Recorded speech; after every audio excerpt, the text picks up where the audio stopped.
மத்தேயு சுவிசேஷம் 1ஆம் அதிகாரம் 1வது வசனத்துல ஆபிரகாமின் குமாரனான தாவீதின் குமாரனாகிய இயேசு கிறிஸ்துவின் வம்சம்.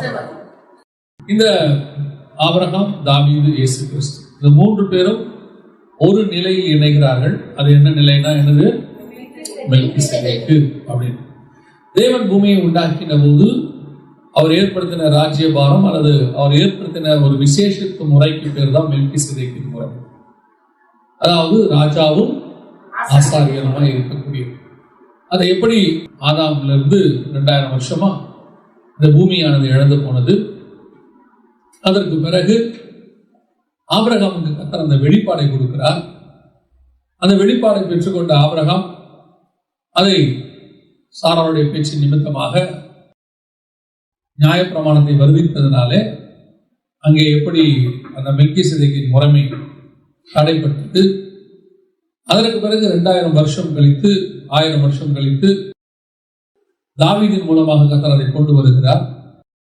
தாவீது யுத்தத்திற்கு படைகளை அனுப்பின போது தேவ சித்தம் மீறினபடியினாலே இந்த மெல்கிசேதேக்கின் முறைமை என்பது அதோடு கூட மாற்றப்பட்டு சில பிரச்சனைகளை தாவீது சந்தித்தார்னு பார்த்தோம்.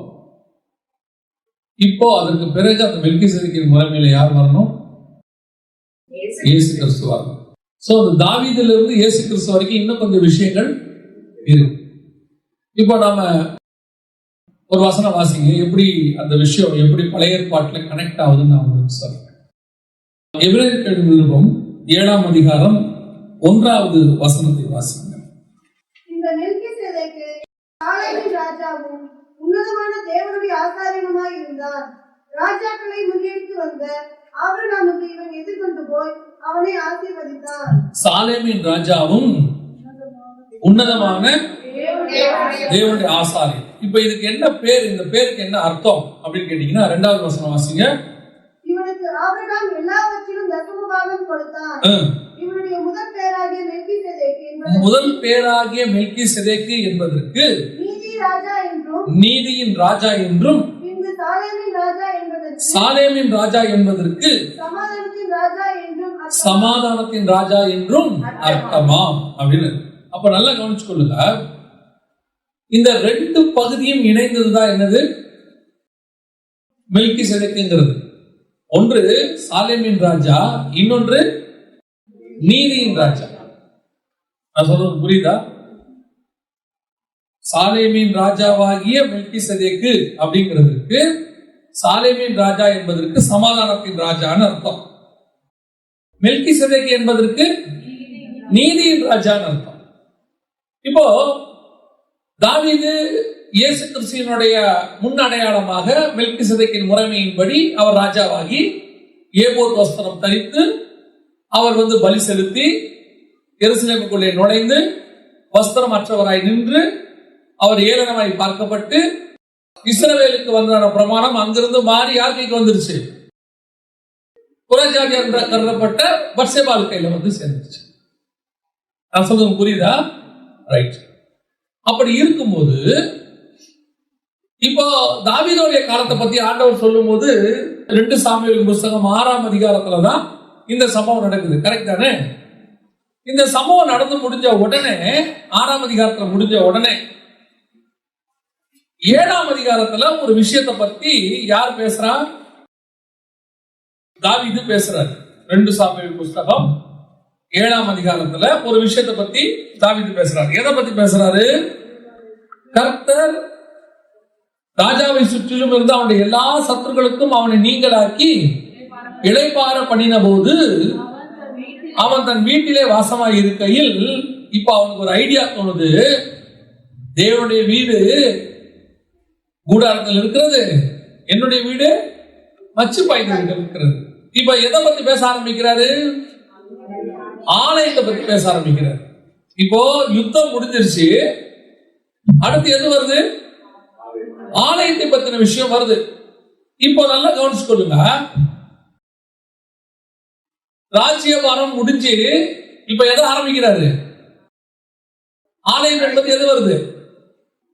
அவர் தன்னுடைய சத்துருக்களை எல்லாம் ஓய்ந்து போக பண்ணி இளைப்பாற பண்ணினார். இது ராஜ்யபாரம். இந்த இளைப்பாறுதல் வந்த உடனே அவர் அடுத்து எதை பத்தி யோசிக்கிறாரு? ஆலயத்தை பத்தி யோசிக்கிறாரு. ஆலயத்து என்பது எதை குறிக்கிறது? ஆசாரியத்துவம். புரியுதா? இது ராஜ்யபாரம், இது ஆசாரியத்துவம். தாவீது ரெண்டும் சேர்ந்தாதான் யாரு? மெல்கிசேதேக். ராஜாவும் இருக்கணும், ஆசாரியனாவும் இருக்கணும். 2 சாமுவேல் 6ஆம் அதிகாரம் வரைக்கும் 7ஆம் அதிகாரம் 1ஆம் வசனம் வரைக்கும் எல்லா யுத்தமும் முடிஞ்சு கர்த்தர் இளைப்பாறுதலை கட்டளையிட்டார். இளைப்பாறுதல் முடிஞ்ச உடனே அடுத்து எது ஆரம்பிக்குது? ஆசாரியத்துவத்துக்கான வேலை, அதாவது ஆலயம் கட்டத்தை பத்தி ஆரம்பிக்கும்.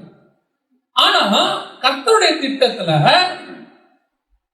தாவீது யுத்தங்களை முடிச்சு ஓய்ஞ்சு போனோம். ஆனா ஆலயம் கட்டுறது கர்த்தருடைய திட்டத்தில் இல்லை. சொல்றது புரியுதா? ஆலயம் கட்டுவது கர்த்தருடைய திட்டத்துல இல்ல. எனக்கு கீழே ஆண்டவர் கேட்கிறாரு தாவீதை பார்த்து, ஏப்பா நான் உன்னை எங்கேயாவது ஆலயம் கட்ட சொல்லி கேட்டேனா? எந்த கோத்திரத்திலாவது கேட்டேனா? யாருக்கிட்டையாவது கேட்டேனா? நீ ஏன் ஆலயம் கட்டத்தை பத்தி பேசின? இங்கதான் தாவீதுடைய மிஸ்டேக் ஆரம்பிக்குது. தாவீது யுத்தம் முடிஞ்சு ராஜ்யபாரம் முடிஞ்சு ஆசாரியத்துவத்துக்குள்ள வரது தப்பு கிடையாது. ஏன்னா அவர் ரெண்டும் சேர்ந்தவர் தான். ஆனா அவர் ஆசாரியத்துவத்தை கூடாரத்துக்கு பதிலாக எதை கொண்டு வரணும்னு நினைக்கிறாரு? ஆலயத்தை கொண்டு வரணும்னு நினைக்கிறார். தேவனுடைய திட்டத்தில் ஆலயம் என்பதே கிடையாது. புரியுதா? தேவனுடைய திட்டத்தில் என்ன கிடையாது? ஆலயம் என்பதே கிடையாது. இந்த ஆலயம் என்பது தாவீதுடைய சித்தத்தின்படி வந்தது. தாவீது விருப்பப்பட்டார். கர்த்தருடைய விருப்பம் ஆலயம் இல்லை. மோசே கிட்ட ஆண்டவர் சொல்லும் போது என்ன சொல்றாரு? யாத்ராகமத்துல வருது, ஆண்டவர் தெளிவா சொல்றாரு, மலையிலே நான் உனக்கு காண்பித்த மாதிரியின்படி நீ கீழே கட்டுவதற்கு எச்சரிக்கையா இரு அப்படின்னு சொல்றாரு. அப்ப மலையில அவர் என்ன காமிச்சிருக்கிறாரு? மாதிரி, போட்டோ காப்பி, ஜெராக்ஸ். அப்ப ஒரிஜினல் எங்க இருக்கு? இந்த கூடாரம் கீழே இருக்க ஆசாரிப்பு கூடாரங்கிறது ஒரு போட்டோ காப்பி மாதிரி. அப்ப ஒரிஜினல் எங்க இருக்கு? வெளிப்படுத்தின விசேஷம் 15ஆம் அதிகாரம் 5வது வசனம் வாசிங்க. வெளிப்பாடு 15:5 வாசிங்க. இவைகளுக்கு பின்பு நான் பார்த்தபோது இதோ பரலோகத்திலே சாட்சியின் கூடாரமாகிய ஆலயம் திறக்கப்பட்டது. அப்ப இந்த சாட்சியின் கூடாரமாகிய ஆலயம் எங்க இருக்கு? அதோடைய மாடல் தான் யார்கிட்ட காட்டினாரு? மோசேட்ட காட்டினாரு. அப்ப அந்த கூடாரம் தான் தாவீது வர வரைக்கும் இருக்கு. புரியுதுங்களா? அப்ப கர்த்தருடைய திட்டத்துல எது இல்ல? ஆலயம் இல்ல. அப்ப இந்த கூடாரத்துக்கு அப்புறம் என்ன வரும்? இந்த கூடாரத்துக்கு அப்புறம் என்ன வரும்? தாவீது காலத்துல கூடாரம். இந்த கூடாரத்துக்கு அடுத்து என்ன வரும்? இது எல்லாம் மாடல். எது? ஆசாரிப்பு கூடாரம் என்பது ஒரு மாடல். ஆசாரிப்பு கூடாரத்தில் இருக்கிற பாத்திரம் என்பது ஒரு மாடல். ஆசாரிப்பு கூடாரத்தில் பலி செலுத்தப்படுவது ஒரு மாடல். இந்த ஆட்டுக்குட்டிக்கு பதிலாக யார் அடிக்கப்படணும்? இயேசு கிறிஸ்து அடிக்கப்படணும். அப்ப ஆசாரிப்பு கூடாரம் இதுக்கு பதிலாக பரலோகம் அங்க இருக்கு. மகா பரிசுத்தம் பரலோகத்தை குறிக்கிறது. பலிபீடம் நம்மை குறிக்கிறது, சரீரத்தை குறிக்கிறது. சமூகத்தை அப்பத்து மேஜை 12 அப்போஸ்தலருடைய உபதேசங்களை குறிக்கிறது. இப்படி எல்லாமே ஒரிஜினல் அங்க இருக்கு. இது மாடல். அப்ப ஆசாரிப்பு கூடாரமே மாடல்னா இதனுடைய ஒரிஜினல் யாரு? இயேசு கிறிஸ்து. எங்க இருக்கு? வெளிப்படுத்தின விசேஷம் 21ஆம் அதிகாரம் 22வது வசனம் வாசிங்க. அதிலே தேவாலயத்தை நான் காணவில்லை. சர்வ வல்லமையுள்ள தேவனாகிய கர்த்தரும் ஆட்டுக்குட்டியானவருமே அதற்கு ஆலயம். அப்போ சாட்சியின் கூடாரமாகிய ஆலயம் பரலோகத்திலே காணப்பட்டதுன்னா அந்த ஆலயம் யாரு? இயேசு கிறிஸ்து. அவருடைய மாடல் தான் யாரு காண்பிக்கப்பட்டது? மோசேக்கு ஆவிக்குரிய விதத்தில் ஆண்டவர் காட்டுறார். இயேசு கிறிஸ்துனுடைய மாம்சம் பலிபீடம், இயேசு கிறிஸ்துனுடைய ஆத்மா பரிசுத்த ஸ்தலம், இயேசு கிறிஸ்துனுடைய ஆவி மகா பரிசுத்த ஸ்தலம். இப்படி ஆண்டவருக்குள்ள பல விஷயங்கள் இருக்கு. இப்போ ஆலயம் என்பது கர்த்தருடைய திட்டத்தில் இல்லை. ஆசாரிப்பு கூடார மாடல். அந்த மாடலுக்கு பதிலாக யார் வருவா? ஒரிஜினல் இயேசு வருவார். ஒரிஜினல் வருவார். அப்ப கூடாரம் என்னவா தான் இருக்கணும்? இயேசு வர வரைக்கும் கூடாரமா தான் இருக்கணும். அது ஆலயமா மாற கூடாது. இப்போ தாவீது காலத்தில் யுத்தம் ஓய்ந்திருந்தது. தாவீது மெல்கிசேதேக்கு என்பதற்கான நீதியின் ராஜாக்கு அடையாளம். ஆனா சமாதானத்தின் ராஜா யாருன்னா, இதுக்கு அடுத்து ஒருத்தன் வருவான். அவன் யாரு? சாலமோன். சாலமோன் காலத்துல தேசம் எப்படி இருந்தது? அமைதலாய் இருந்தது. அவனை சுற்றிலும் சமாதானம் இருந்தது. 40 வருஷம் தேசத்துல என்ன இல்லையாமா? சண்டையே கிடையாதாமா. இப்போ அவனுடைய காலம்தான் சமாதானத்தின் ராஜா, தாவீது நீதியின் ராஜா. இந்த ரெண்டும் சேர்ந்ததுதான் இயேசு கிறிஸ்து அரசர். இப்போ புரியுதுங்களா? அப்போ இவங்கிட்ட இருந்த ஆலயம் சாலமோன் கட்ட வேண்டிய அவசியமே இல்ல. சாலமோன் வரும்போது கூடாரமே இருக்காது. சாலமோனுக்கு இன்னொரு பேர் என்னது? ஞானம். அது பேர் இல்ல, குணாதிசயம். அவனுக்கு எதித்தியான்னு ஒரு பேர் இருக்கு. தீர்க்கதரிசி வழியாக கர்த்தர் என்ன பேர் வைக்கிறாரு? நாத்தான் தீர்க்கதரிசி வழியாக எதித்தியா. எதித்தியான்னா யெகோவாவின் மகன் அர்த்தம், சன் ஆஃப் காட். அப்ப யாரு சன் ஆஃப் காட்? நமக்கு யாரு சன் ஆஃப் காட்? இயேசு கிறிஸ்து. அப்போ இயேசு கிறிஸ்து ஏபோத் வஸ்திரம் தரித்து ஆசாரியனாக வந்து, பிரதான ஆசாரியராய் வந்து பலியாகி வஸ்திரங்கள் உரிக்கப்பட்டு ஏளனப்படுத்தப்பட்டு அவர் ஓய்ந்திருப்பார், இளைப்பாறுவார். அதனாலதான் கல்லறைக்குள்ள கொண்டு போய் வைக்கும் போது நாம இளைப்பாறுதல்னு சொல்றோம். அவர் இளைப்பாறினார். அதான் இப்ப தாவீது என்னவாயிட்டாரு? இளைப்பாறுதலை கர்த்தர் கட்டளை இட்டார். தாவீதுக்கு முடிஞ்சிருச்சு வேலை, பினிஷ், ஓவர்.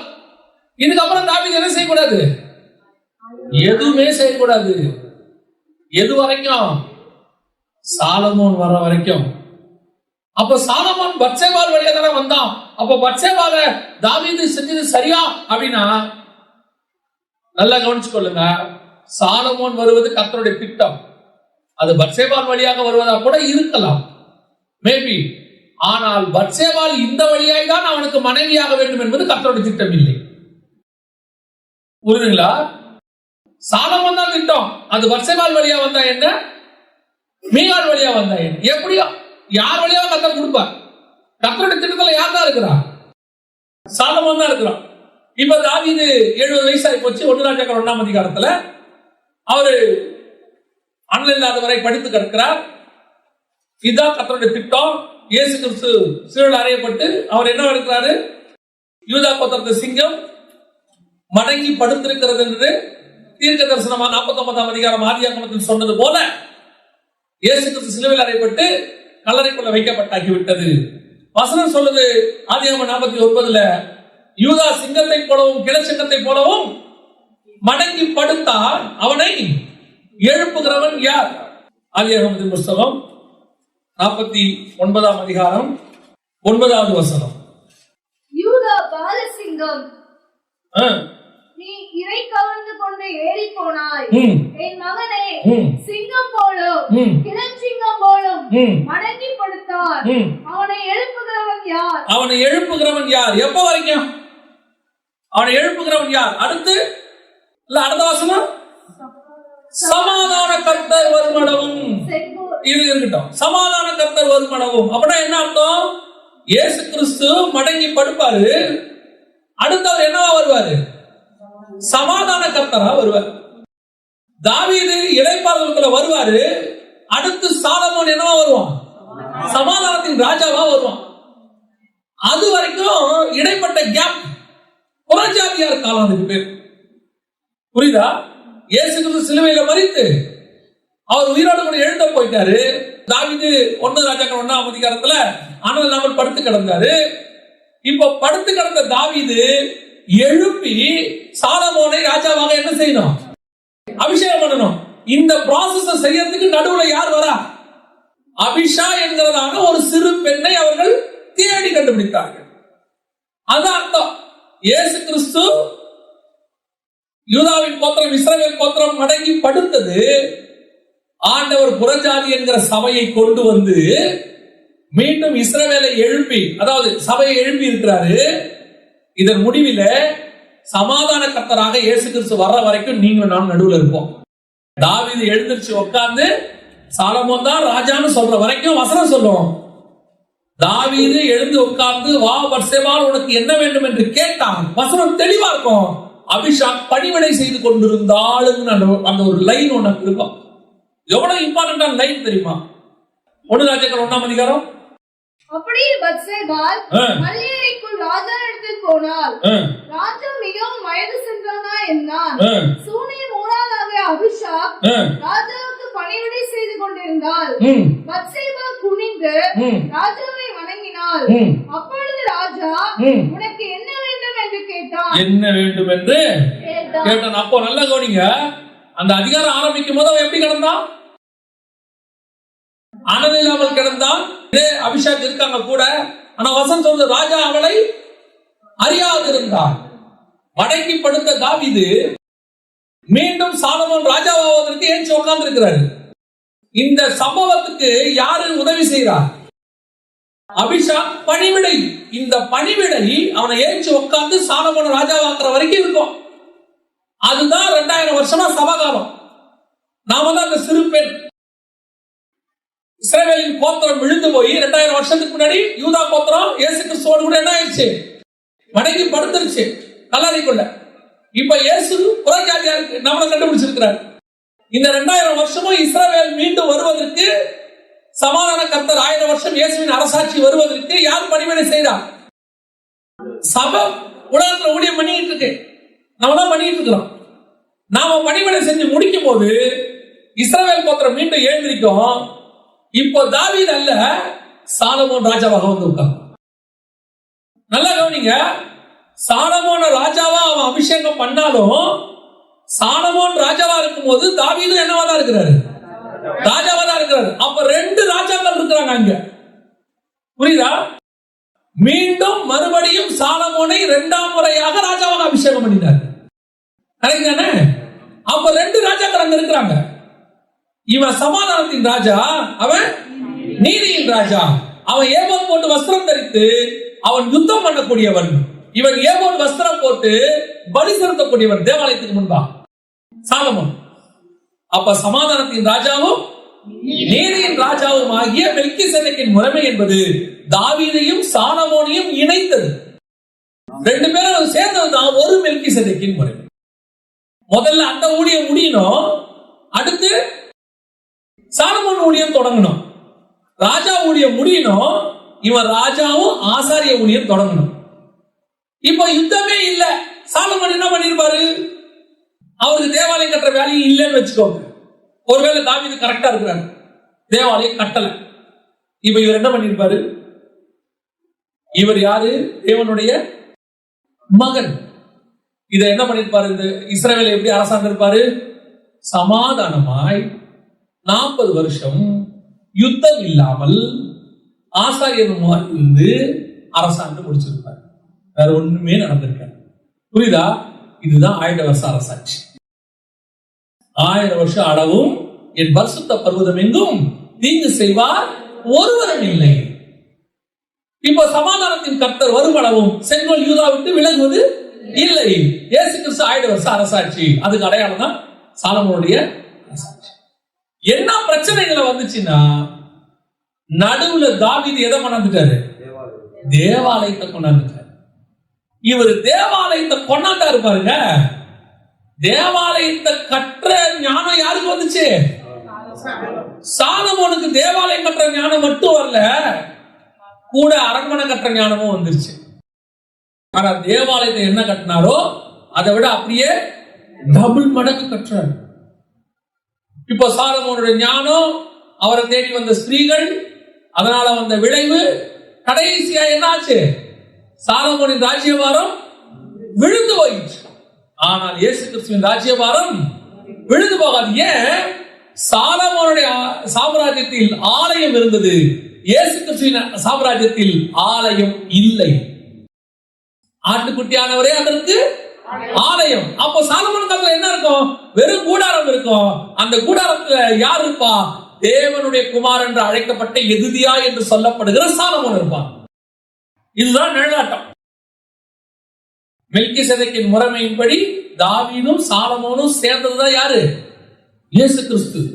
இப்போ தாவீதின் வேலையை இயேசு முடிச்சிட்டார். நம்ம காலத்துல என்ன பண்ணி முடிச்சிருக்கிறாரு? இயேசு கிறிஸ்து என்ன பண்ணி முடிச்சிருக்கிறாரு?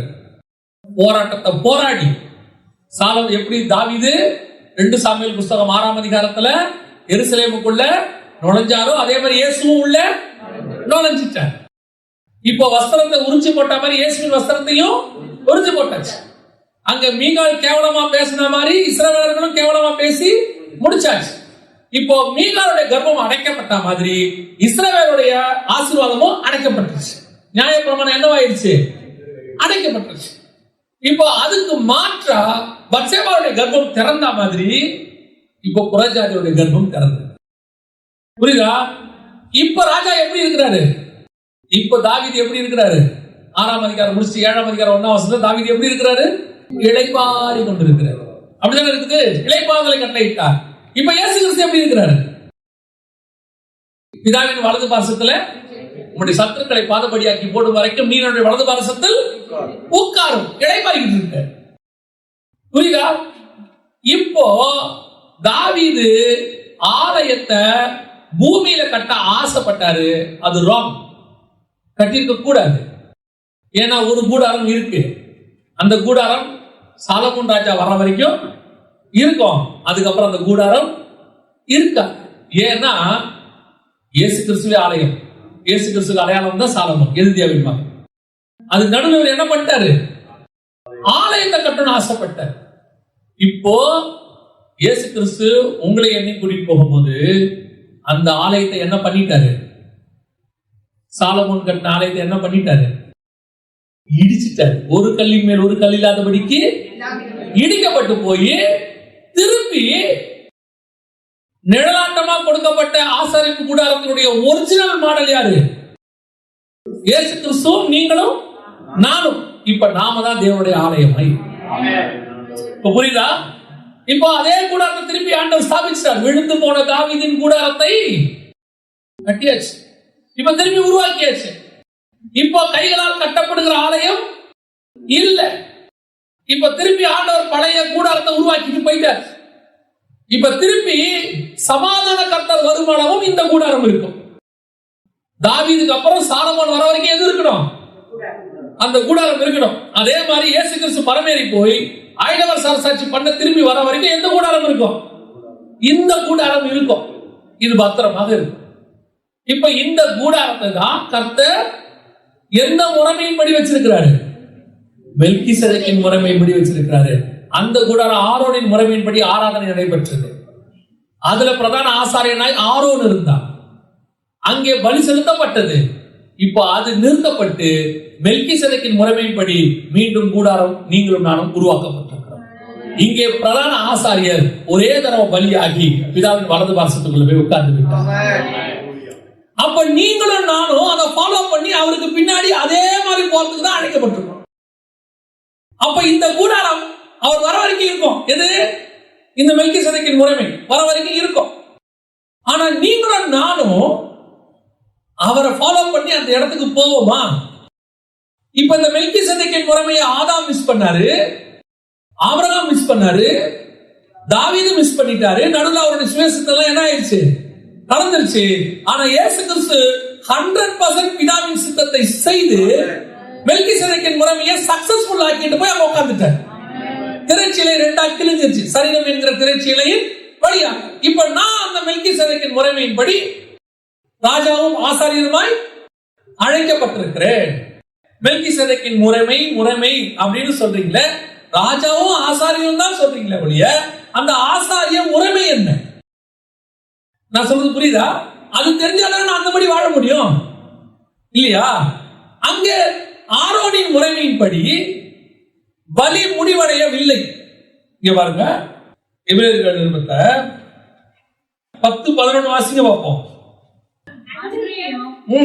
எந்த ஆசாரியனும் ஆண்டோரும் ஆராதனை செய்கிறவனாயோ பாவங்களை ஒரு காலம் நிமிர்த்தி செய்யக்கூடாத ஒரேவித பலிகளை அநேக தரம் செலுத்தி வருகிறவனாயும் நிற்பான். அடுத்து இவரோ, இப்ப மெல்கிசேதேக்கின் முறைமை மேல உள்ளது ஆரோனின் முறைமை. இவரோ அடுத்து உள்ளது மெல்கிசேதேக்கின் முறைமை. இவரோ பாவங்களுக்காக ஒரே பலியை செலுத்தி என்றென்றைக்கும் தேவனுடைய வலது பரிசுத்தில் உட்கார்ந்து. அப்ப இவன் நம்ம எல்லாருடைய பாவங்களுக்காக என்ன ஆயிட்டாரு? பலி ஆயிட்டாரு. அப்ப நீங்க நானும் மெல்கிசேதேக்கின் முறைமையா இருக்கிறதுனால இப்ப நம்ம பாவங்களுக்காக நாம என்ன செய்ய வேண்டியது இல்ல, பலியாக வேண்டியது இல்ல. ஆனா ஒண்ணு செய்யணும். எப்படி ஆரோனின் முறைமையில தூப கலசத்தை எடுத்து அங்க ஆராதனைன்னு ஒண்ணு நடத்துறாங்களோ, நீங்களும் நானும் மெல்கிசேதேக்கின் முறைமையின்படி ஆராதனை செய்கிறவர்களா இருக்கணும். புரியுதா? இப்போ ஆரோன் அந்த பலியை செலுத்த போகும்போது அதுக்கு ஒரு முறைமை இருக்கு. தூப கலசத்துல கர்த்தர் சொல்லக்கூடியதான அந்த வாசனாதி திராவியங்கள் எல்லாம் போட்டு அந்த தூப கலசத்தை போட்டு கர்த்தர் என்ன பண்ணுவாரு, கூல் பண்ணுவார். பலிகளுக்காக போய் நிப்பாரு, பாவ நிவர்த்திக்காக நிப்பாரு. இப்ப நமக்கு அந்த வேலை இல்ல. ஆனா முறைமை இருக்கு, ஆராதனை முறைமை இருக்கு. அப்ப இந்த ஆராதனை முறைமையில மெல்கிசேதேக்கின் முறைமைப்படி இருக்கிற நீங்களும் நானும் எப்படி ஆராதனை செலுத்தணும்? அவர் தூப கலசத்தை போட்டு செலுத்தின மாதிரி நீங்களும் செலுத்த வேண்டிய அவசியம்.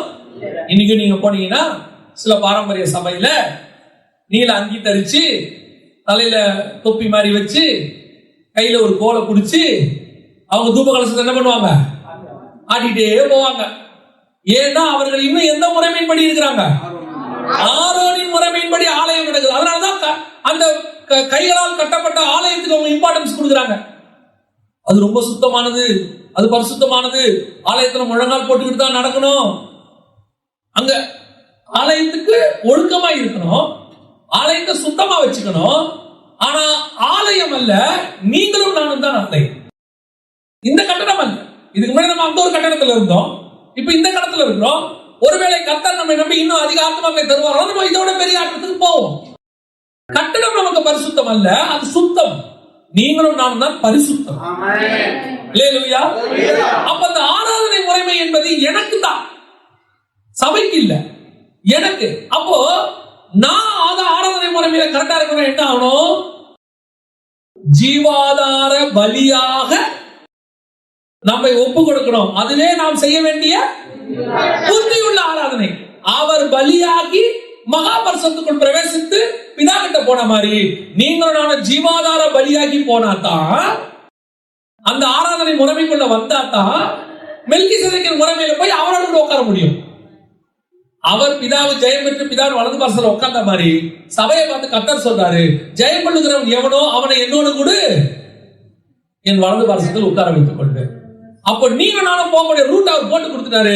அந்த ரூட்ல அவர் பலியாயிருக்காரு நமக்காக. நாம முதல்ல நமக்கு பலியாகணும். அடுத்து ஜீவாதார பலியாக. என் மாம்சம் செத்து இருக்குதா, எனக்குள்ள இருக்கிற மாம்சம் செத்து இருக்குதா, இதுதான் மெல்கிசேதேக்கின் முறைமை.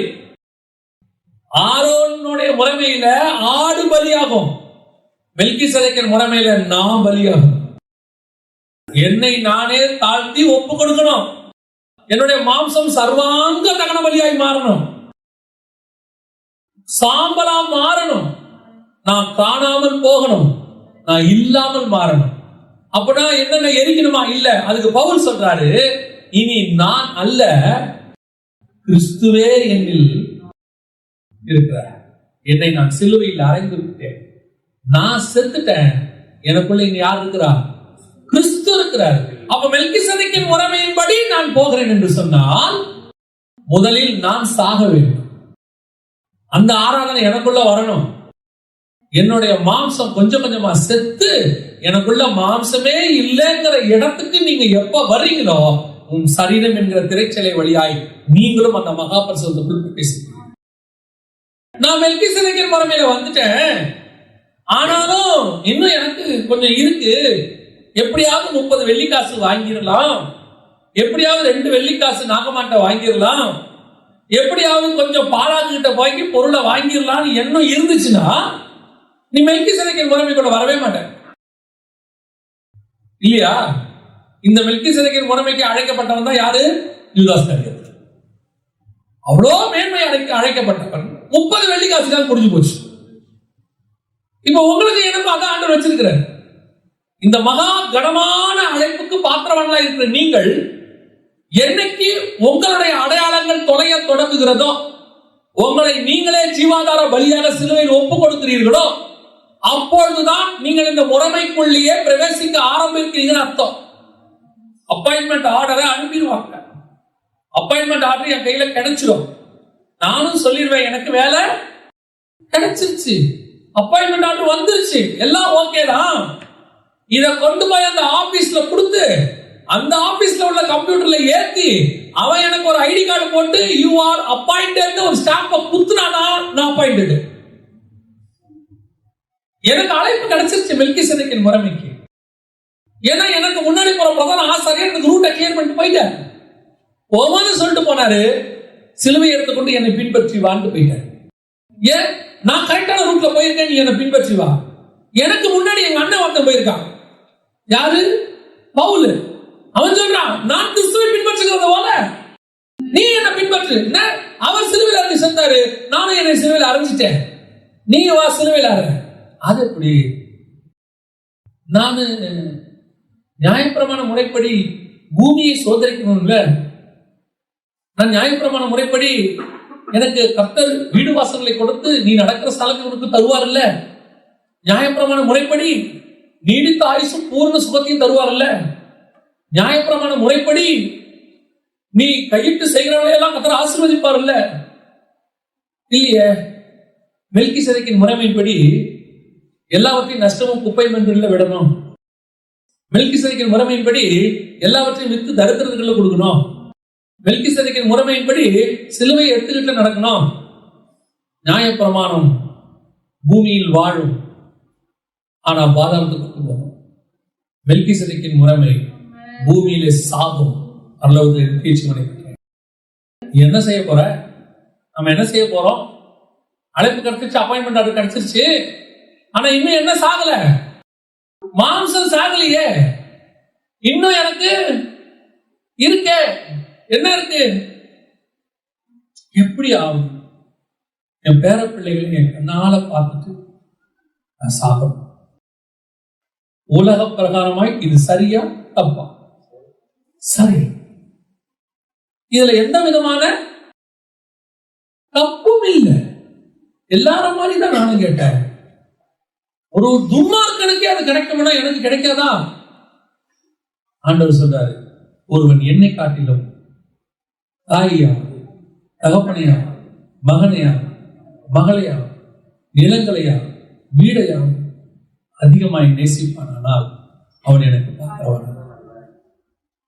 எனக்கு இது இருக்கணும், இப்படி இருக்கணும், இந்த எண்ணம் அப்படின்னு இருக்கிற வரைக்கும் நீ மெல்கிசேதேக்கின் முறைமை வரவே இல்லை. என்னுடைய வாஞ்சை எல்லாமே எனக்கு ஒன்று நியமிக்கப்பட்டிருக்கிறது, அதை நான் வாஞ்சையை தொடருகிறேன். அதுக்கு பின்னாடியே ஓடிட்டு இருக்கணும். என்னை கூப்பிட்டு உங்களுக்கு என்ன கலர் பிடிக்கும்? அதான் ஒண்ணும் இல்லைங்க. உங்களுக்கு என்ன ரொம்ப சாப்பாடு பிடிக்கும்? அது எதை வேணாலும் சாப்பிடுங்க. நீங்க உங்களுக்கு எந்த இடத்த ரொம்ப பார்க்கணும்னு ஆசை இருக்கு? நியாயப்பிரமாணம் சொல்லும், ஒரு தடவை எருசலேமை பார்த்தேன். மெல்கிசேதேக்கின் முறைமை சொல்லும், எனக்கு ஒன்று நியமிக்கப்பட்டிருக்கு, அதை நான் பார்க்கிறேன். எங்க எருசலேமை பார்க்கறது தப்பா? இல்ல இல்ல, நீங்க எருசலேமை பார்க்கறது தப்பே இல்லை, பாவமே இல்லை. ஆனா அது உங்களுக்கு எனக்கு நியமிக்கப்பட்டது இல்லை. நான் முழுவதுமாக என்ன செய்கிறேன்? சிலுவையில் அறைகிறேன். ஒரு நாள் வரும், நான் சொல்லுவேன், நீங்க ஒருவேளை இப்போ உங்களுக்கு அது புரியாது, புரியாம இருக்கலாம். ஒரு நாள் வரும், நீ உட்கார்ந்து யோசிப்ப, உனக்கு இந்த பூமி மேல எது மேலையுமே பற்றே இருக்காது. எதை பத்தியுமே இது இருந்தாதான் நான் இருப்பேன், இது எனக்கு வேணும், இது இருந்தா நல்லா இருக்கும், அடுத்து நான் இதை வாங்கணும், என்னை எப்படியாவது என் வாழ்க்கையில இதை அச்சீவ் பண்ணிடணும் அப்படிங்கிற தாட்டு ஒண்ணுமே இருக்காது உனக்கு. எதுவுமே இருக்காது. ஏன்னா ஒரு விஷயம் நான் மனுஷன் ஓட முடியுமா? ஓட முடியும். ஒரே விஷன் எனக்கு அவர் வச்சிருக்கிறாரு, அந்த விஷனை மட்டும்தான் நான் பார்த்துட்டு ஓடுவேன். அந்த இடத்துக்கு வர முடியுமா? முடியும். இந்த இடத்துக்கு வந்ததுனாலதான் அவளால தைரியமா சொல்ல முடியுது, நான் உன்னை பார்த்துட்டேன், அதைத்தான் வாஞ்சியா தொடருவேன். இனி நான் என்ன செய்ய மாட்டேன்? இது இருக்கிற எதையும் பார்க்க மாட்டேன். நான் அதனாலதான் அடிக்கடி சொல்லுவேன், உண்மையா பரலோகத்துக்கு போய் தேவனையும் தனக்கு தேவன் நியமிச்சிருக்கிறதையும் ஒருத்தன் பார்த்துட்டானா அவனால இந்த பூமியில எதையுமே நேசிக்க முடியாது, எதையுமே கேட்க முடியாது. நான் சொல்ல புரியுதா? இந்த வசனங்களை அதிகமா தியானிக்கவே நமக்கு உலகம் என்ன ஆகுது? வெறுக்குது.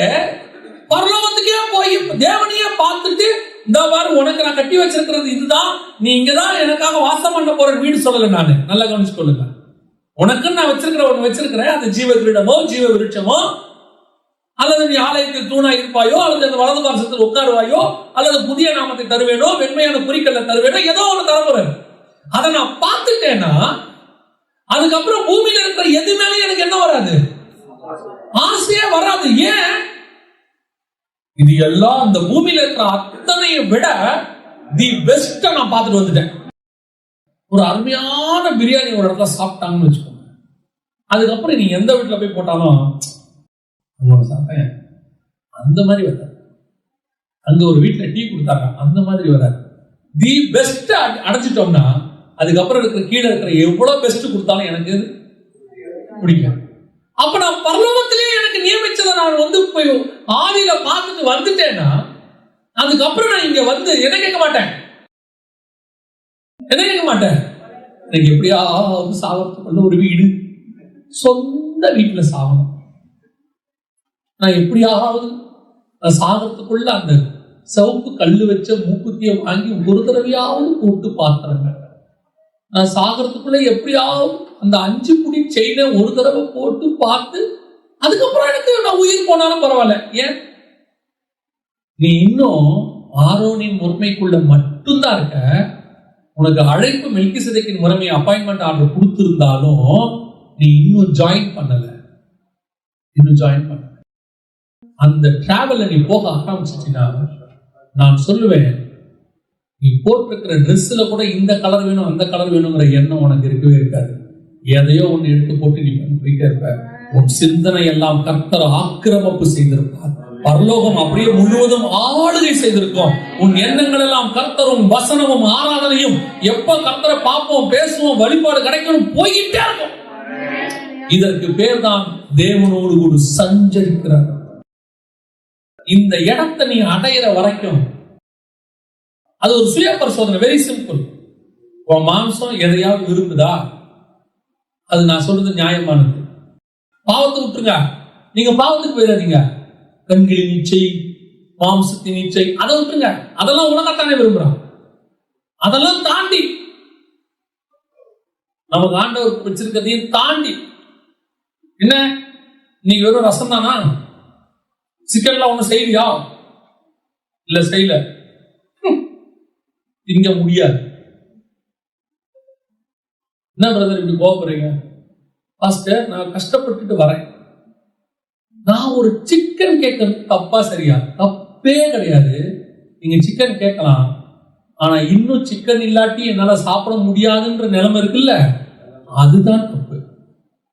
எல்லாவற்றையும் அனுபவிக்க எனக்கு உரிமை உண்டு, அதிகாரம் உண்டு.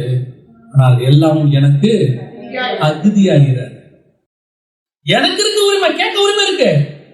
நான் தேவனுடைய ஒரே பேரான குமாரனுடைய சகோதரன். என் பிதாவுக்கு 2வது குமாரன். பைபிள் அப்படிதான் சொல்லுது. எனக்கு எல்லா அதிகாரமும் கொடுக்கப்பட்டிருக்கு. பிதா தனக்கு எல்லாவற்றையும் ஒப்பு கொடுத்தார் என்பதை இயேசு அறிந்து, தாம் தேவனிடத்திலிருந்து வந்ததையும் தாம் தேவனிடத்திற்கு போகிறதையும் அறிந்து அவர் என்ன பண்ணாரா? சீலையை கட்டிக்கொண்டு கால்களை கழுவ தொடங்கினார். அதிகாரம் வரத்துக்கு முன்னாடி ஓகே. அதிகாரம் வந்த பிறகு அவர் என்ன செஞ்சாரா? சீலையை கட்டிக்கொண்டு பின்பு பாத்திரத்தை எடுத்து தண்ணீர் வார்த்து எப்போ? அதுக்கு முந்தின வசனம் எப்போ? பிதா தனக்கு எல்லாவற்றையும் ஒப்பு கொடுத்தார் என்பதையும் தாம் தேவனிடத்திலிருந்து வந்ததையும் இதுக்கப்புறம் உங்களால செய்ய முடியுமா? இப்ப சொல்லுங்க. நான் சிக்கன் கேட்டது தப்பா? பிதா எல்லா அதிகாரத்தையும் கொடுத்த பிறகு காலை கழுவுறது சரி. பிதா எனக்கு அதிகாரம் கொடுத்த போது என்னை பிடிக்க வரவனை அடிக்கிறது எனக்கு சரி. ஆனா ஒப்பு கொடுப்பது என்பதுதான் எனக்கு நியமித்தது. பிதா எனக்கு அதிகாரம் கொடுத்தது எதுக்கு? ஒரு லேகியோனுக்கு அதிகமான தூதர்களை இறங்கினா ஒருத்தன் 1000 ஒருத்தன் 14000 அடிச்சு 1,80,000 பேர் அடிச்சு கொண்டு போட்டோம். எங்கிட்ட அவ்வளவு அதிகாரம் இருக்கு. ஆனா நான் படைச்சு ஒரு மண்ணுக்கும் உதவாத ஒருத்தன் என் தாடி மயிரை பிடிச்சி இழுக்கும் போது அதுக்கு என் முதுகை நான் ஒப்பு கொடுக்கிறேனே, அதுதான் எனக்கு தகுதி. முடியுமா? அதுதான் மெல்கிசேதேக்கின் முறைமை. அந்த ஆசாரியன் எல்லாருடைய பாவத்துக்காக நிற்பான், இந்த ஆசாரியன் எல்லாருடைய பாவத்துக்காக சாவான். இப்ப ஆண்டவர் சொன்னது, நீ யாருக்காக சாக வேண்டாம், நீ சாவு போதும், உன் சிலுவை நீ சுமந்துக்கிட்டு வா, உன்ன நீ சிலுவையில அப்ப நீ மெல்கிசேதேக்கின் முறைமைக்குள்ள வந்துட்டேன்னு அர்த்தம். ஆரோனின் முறைமையில வரவன் பலி செலுத்திட்டு வாழணும்னு ஆசைப்பட்டு தான் பலி செலுத்துவான். அப்படித்தானே? ஆட்டுக்குட்டி கொண்டு எதுக்கு கொடுப்பான்? கர்த்தர் அடிச்சிடக்கூடாது, அவன் மன்னிக்கப்படணும், நான் பூமியில சந்தோஷமா வாழணும்னு பலி செலுத்துவான். ஆனா மெல்கிசேதேக்கின் முறைமை, நான் பரலோகத்துல சந்தோஷமா வாழணும்னு என்னையே சாக ஒப்பு கொடுக்கிறேங்கிறதா மெல்கிசேதேக். இப்ப நம்ம அந்த முறைமையில இருக்கிறோமா? அப்படி வாழ முடியுமா? அப்படி ஒரு எண்ணம் எனக்குள்ள உங்களுக்குள்ள இருக்கா? அதுதான் கர்த்தர் எதிர்பார்க்கிறார். இது முதலாவது மெல்கிசேதேக்கின் முறைமையில வாழ்றவங்க செய்ய வேண்டியது. இரண்டாவது, மெல்கிசேதேக்கின் முறைமையில இருக்கக்கூடிய இயேசு கிறிஸ்து என்ன செய்தார்? நாம் அதை செய்யணும் தானே? வாசிங்க, மத்தேயு சுவிசேஷம் 1ஆம் அதிகாரம் 1வது வசனத்தை வாசிங்க. ஆபிரகாமின் குமாரனாகிய தாவீதின் குமாரனான இயேசு கிறிஸ்துவினுடைய வம்ச வரலாறு. இந்த ஒரு வசனத்துல எவ்வளவு விஷயம் இல்ல? ஆபிரகாமின் குமாரனான, தாவீதின் குமாரனான, மூணே தான் பார்த்துக்கிறோம், இன்னும் முடிக்கல. இப்ப 4வது வார்த்தையை பார்க்க போறோம். இயேசு கிறிஸ்துவின் வம்ச. வாசிங்க, எபிரேயருக்கு எழுதியிருக்கும் 7ஆம் அதிகாரம் 3வது வசனம் வாசிங்க. இவன் தகப்பனும் தாயும் வம்ச வரலாறும் இல்லாதவன், இவன் நாட்களின் துவக்கமும் தேவனுடைய குமாரனுக்கு ஒப்பானவனாய் என்றென்றைக்கும் ஆசாரியனாக நிலைத்திருக்கிறான். அப்ப இவனுக்கு 2 முக்கியமான விஷயம் இருக்கு மெல்கிசேதேக்குக்கு. ஒன்று, இவன் தகப்பனும் தாயும் வம்ச வரலாறும். இயேசு கிறிஸ்து எதுக்கு ஒப்பா இருக்கிறாரு? அதே 7ஆம் அதிகாரம் எபிரேயர் 7:17, நீர் மெல்கிசேதேக்கின் முறைமையின்படி என்றென்றைக்கும் நீர் ஆசாரியராய் இருக்கிறீர். அப்ப இயேசு கிறிஸ்துக்கு என்ன இருக்க கூடாது? மெல்கிசேதேக்கு தாயும் தகப்பனும் வம்ச வரலாறும் இல்லாதவன். அப்படின்னா இயேசு கிறிஸ்து மெல்கிசேதேக்கின் முறைமையின்படி ஆசாரியராய் இருக்கிறார். அப்ப இயேசு கிறிஸ்துக்கு என்ன இருக்க கூடாது?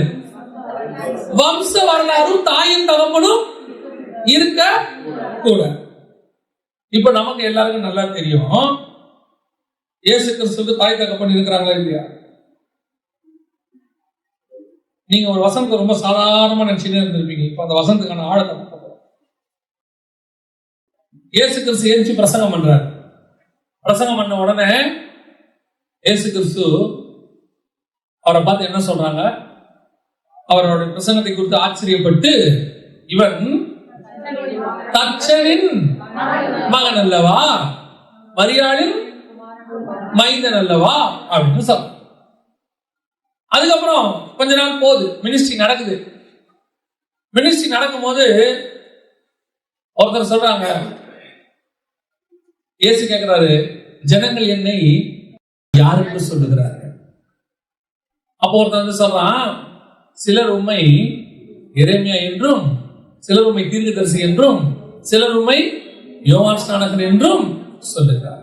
சரி, விட்டாச்சு. இப்போ கவிஞனுக்கு முந்தின ராத்திரியில பேச்சு நடந்துட்டு இருக்குது. இப்போ இயேசு கேட்கிறாரு, நீங்கள் என்னை யாருக்கு சொல்லுங்க? நீங்க என்ன சொல்லுங்க? இப்போ பேதுரு சொல்றாரு, நீர் உன்னதமான தேவனுடைய குமாரன். இப்ப இயேசு கிறிஸ்துவோட டிராவல் நல்லா கவனிங்க. 30 வயசுல அவரை தச்சனின் மகன், மரியாளின் மைந்தன்.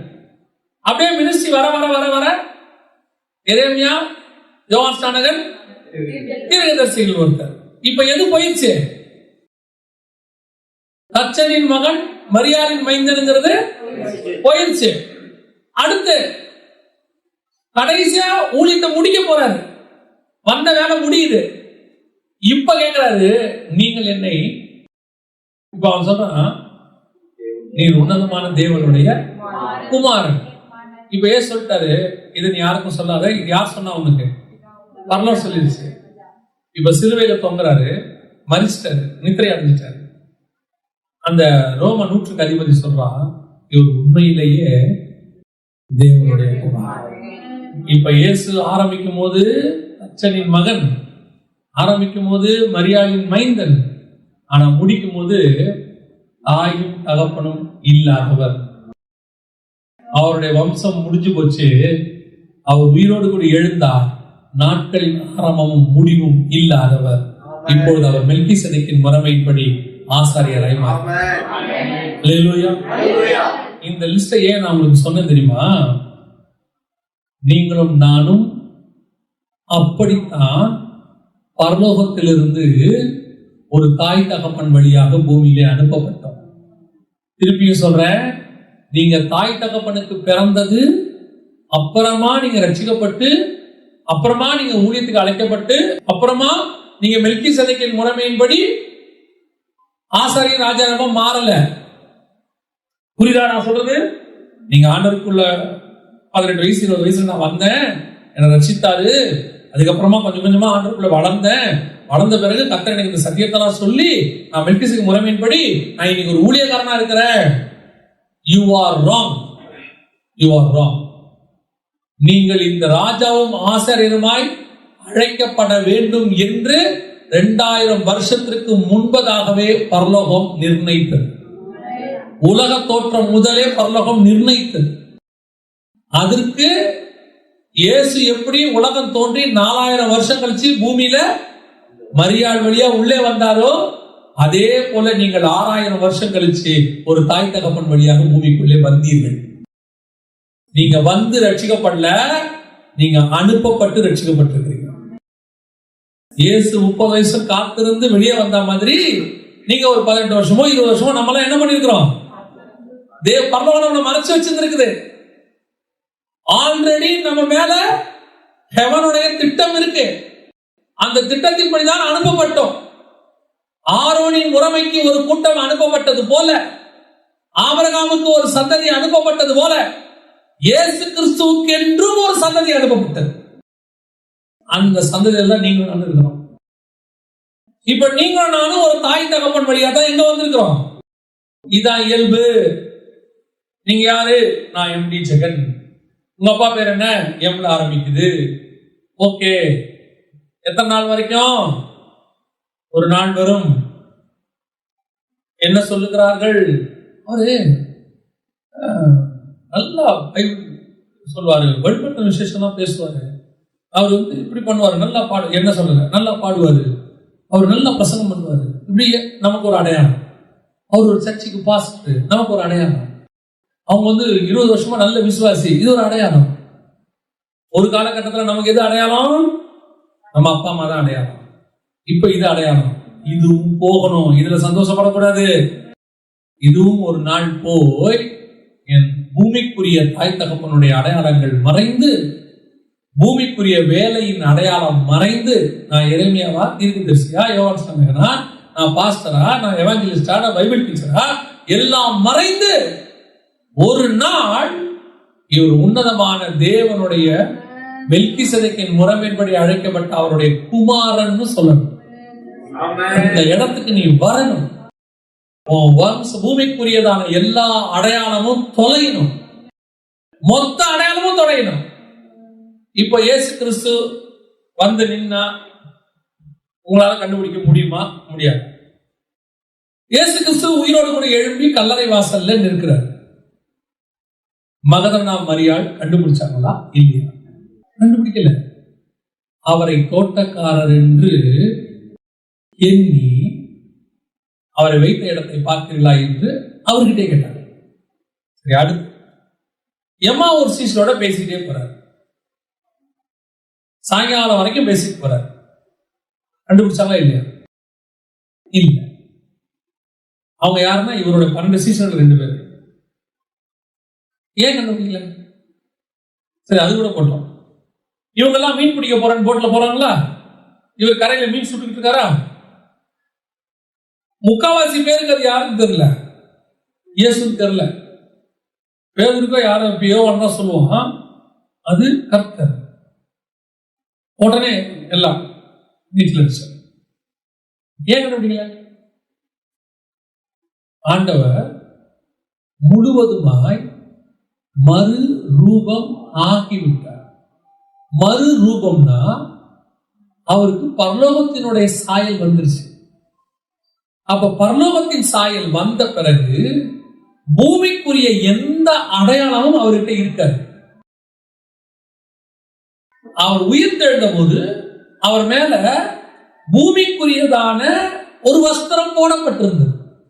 அருமத்தின் ஊராகிய யோசேப்பு வஸ்திரத்தை மூடி அவர் உள்ள வச்சான். அந்த வஸ்திரத்தையும் அவர் என்ன பண்ணிட்டாரு? மடிச்சு வச்சுட்டு போயிட்டார்.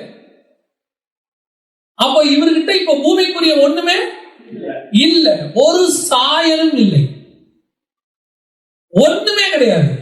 வந்து நின்னா உங்களால அது இயேசுன்னு கண்டுபிடிக்க முடியாது. அவர் பூமியில வரும்போது மனுஷ சாயல் ஆனார். இந்த மனுஷ சாயலை குலைத்து தேவ சாயல் ஆனார். ஆரோனின் உரைமை, ஆரோனுக்கு அப்புறம் எலியேசர். எலியேசர் யார் மாதிரி இருப்பாரு? ஒண்ணு ஆரோன் மாதிரி இருப்பாரு, இல்லைன்னா ஆரோனுடைய மனைவி மாதிரி இருப்பாரு. அவ்வளவுதானே. பையன் எப்படி இருக்கணும்? ஒண்ணு அப்பா மாதிரி இருக்கணும், இல்லைன்னா மிஞ்சி போனா தாத்தா பாட்டி மாதிரி இருக்கணும். ஆனா கண்டிப்பா யார் சாயலா தான் இருக்கணும்? இன்னொரு மனுஷனுடைய சாயலாய்த்தான் இருக்கணும். மனுஷன், உங்க பையனோ உங்க பொண்ணோ யார் சாயலா தான் இருக்கும்? கண்டிப்பாக யார் சாயலா தான் இருக்கணும். இப்ப இயேசு கிறிஸ்து உயிர் தெழுந்த பிறகு பிறந்திருக்கிற நீங்களும் நானும் யார் சாயலா இருக்கணும்? அவருடைய வித்து நமக்குள் இருக்கிறது. நாம் அவர் சாயலா இருக்கும்படி அழைக்கப்பட்டிருக்கிறோம். ரோமர் 8:29 கரெக்ட் தானா? அப்போ இப்ப நீங்க மாம்சத்துல யார் சாயல்ல இருக்கிறீங்க? ஒரு தாயும் தகப்பனுடைய சாயல்ல இருக்கீங்க, ஒரு தாத்தா பாட்டி சாயல்ல இருப்பீங்க. அப்படி இருந்த நீங்கள், இருக்கிற நீங்கள் எப்பொழுது இந்த சாயல் முழுவதுமாய் தொலைந்து இயேசு பரலோகத்தில் இருக்கிற இயேசுவின் சாயலை இங்கே நீங்கள் அடைய தொடங்குகிறீர்களோ அதுதான் வம்ச வரலாறு இல்லாது. ஏன்? இப்ப தாய் தகப்பனுடைய அடையாளம் எனக்கு இல்ல. இது நான் சொல்றது வெறும் வெளியே அடையாளம் மட்டும் இல்ல, உங்க அப்பா புத்தி உனக்கு அப்படியே இருக்கு. ஃபர்ஸ்ட் வெளியே ஃபர்ஸ்ட் என்ன சொல்லுவாங்க? அவங்க அம்மா கண்ணுங்க அப்படியே உனக்கு, அவங்க அப்பாவுடைய நட அவனுக்கு அப்படியே இருக்கு. அவங்க தாத்தா அந்த காலத்துல இப்படித்தான் இருப்பாரு, உங்க பாட்டி பேரனை பார்த்து. அவங்க தாத்தா அந்த காலத்துல இப்படிதான் இருப்பாரு. இந்த சாயம் அவன் வளர வளர வளர அவன் ஏதோ ஒரு சேட்டை ஒண்ணு பண்ணும்போது இதே மாதிரி உங்க அப்பா சின்ன வயசுல செய்வான். உங்க அப்பன் புத்தி அப்படியே இருக்கு.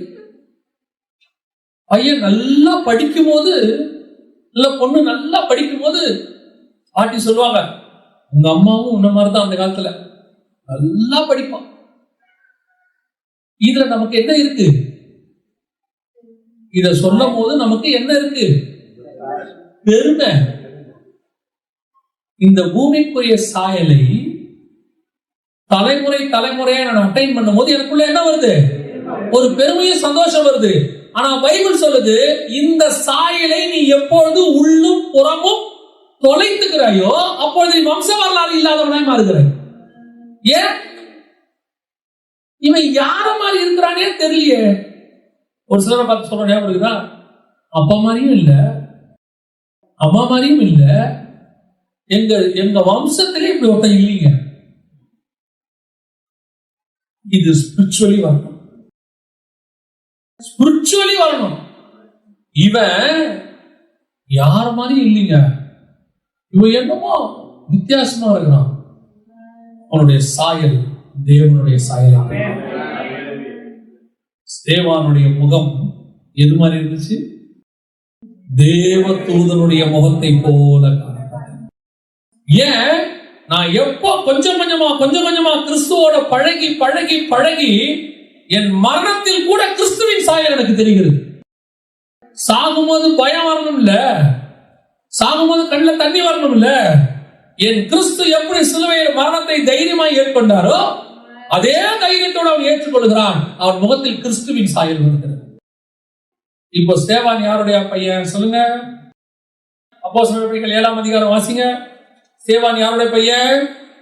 நான் கேட்டது அந்த சம்பவம் 7ஆம் அதிகாரத்துல இருக்கா இல்லையா? ஸ்தேவான் அப்பா அம்மா பேர் இருக்கா? இல்ல. அதான் சொன்ன, இல்ல. ஸ்தேவானுக்கு வம்ச வரலாறே இல்ல. பேதுருடைய அப்பா அம்மா பேரு போயிருச்சு. பவுலுடைய அப்பா அம்மா பேரு போயிருச்சு. ஒவ்வொன்றும் போய் போய் கடைசியாக கர்த்தருடைய அப்போஸ்தலர்கள் பேர் மொத்தமா வந்து யாருடைய அப்பா பேரு அம்மா பேருமே இல்ல, தொலைஞ்சு போச்சு. அவ்வளவுதான், முடிஞ்சிருச்சு. பழைய ஏற்பாட்டுல ஆரோனை எழுதும் போதே லேவியின் கோத்திரத்தானாகிய ஆரோனின் குமாரன் ஆகிய எலியேசர்னு எழுதிட்டு இருந்தவங்க புதிய ஏற்பாட்டுல அப்படி ஒரு முறைமையே இல்ல. காரணம் என்ன? இது மெல்கிசேதேக்கின் முறைமையில் இருக்கிறதுனால எந்த வம்ச வரலாறும் அதுக்குள்ள வரல. வம்ச வரலாறே இல்ல. என்னைக்கு நீ தொலைக்கிறியோ இன்னும் நம்ம ஆட்களுக்கு ஒரு எண்ணம் இருக்கு, எனக்கு அப்புறம் என் பையன் இந்த இடத்துக்கு வரணும், எனக்கு அப்புறம் என் பிள்ளைகள் என் சொத்துக்களை ஆளுகை செய்து அவர்களும் அவருடைய பிள்ளைகளின் பிள்ளைகளும் தலைமுறை தலைமுறையா இந்த வீட்டில் வாழ வேண்டும். நீ ஒரு ஆரோன். எனக்கு அப்புறம் இந்த செயினை என் மகள் தான் போட்டிருக்க வேண்டும், மருமகள் போடக்கூடாது. இது என் மகளுக்காக வைத்திருக்கிறேன். நீ ஒரு ஆரோனின் மனைவி. நீ பரலோகத்தை எதிர்பார்க்கவே பார்க்காத. உன்னுடைய எண்ணத்துக்குள்ள வம்ச வரலாறு தொலைணும். இந்த பூமிக்கு நான் வருவதற்கு கர்த்தர் எனக்கு 2 பேரை கொடுத்தாரு. அந்த 2 பேரை பார்க்க வேண்டியது என் பொறுப்பு. அந்த 2 பேரைய கவனிக்க வேண்டியது என் பொறுப்பு. அவங்கள கடைசி வரைக்கும் வைக்க வேண்டியது எனக்கு பரலோகம் கொடுத்திருக்கிற வேலை. ஆனா நான் உன்னதமான தேவனுடைய மகன். இயேசு கிறிஸ்து தெளிவா சொல்றார். அச்சனின் மகன் நான் ஒத்துக்க மாட்டாரு, மரியாளின் மைந்தன் நான் ஒத்துக்க மாட்டாரு. ஒரு இடத்துல வந்து சொல்றான், தாவீதின் மைந்தனே கூப்பிட்டு கேட்கிறாருவா. தாவீது சொல்றானே, என்ன ஆண்டவனை நோக்கி கர்த்தர் சொன்னாருன்னு அவரை ஆண்டவன் தாவீது சொல்லும் போது நீங்க எப்படா அவருக்கு குமாரன்னு சொல்றீங்க? அவரை முடிக்கிறான். மேசியாவை தாவீது ஆண்டவன் சொல்லும் போது அந்த மேசியாவை தாவீதின் குமாரன் எப்படி சொல்லுவீங்க? ஏன் விளையாட்டுக்கு கூட எங்க அப்பா தாவீது நான் ஒத்துக்க மாட்டேன், என் அப்பா பரலோகத்தின் தகப்பன் தான். அந்த தாட்டு உன் மைண்ட்ல வரணும். அதான் இயேசு சொல்றாரு, பூமியில் ஒருவனையும் பிதா என்று அழைக்காதிருப்பீர்களா. அவருடைய அர்த்தம் என்ன?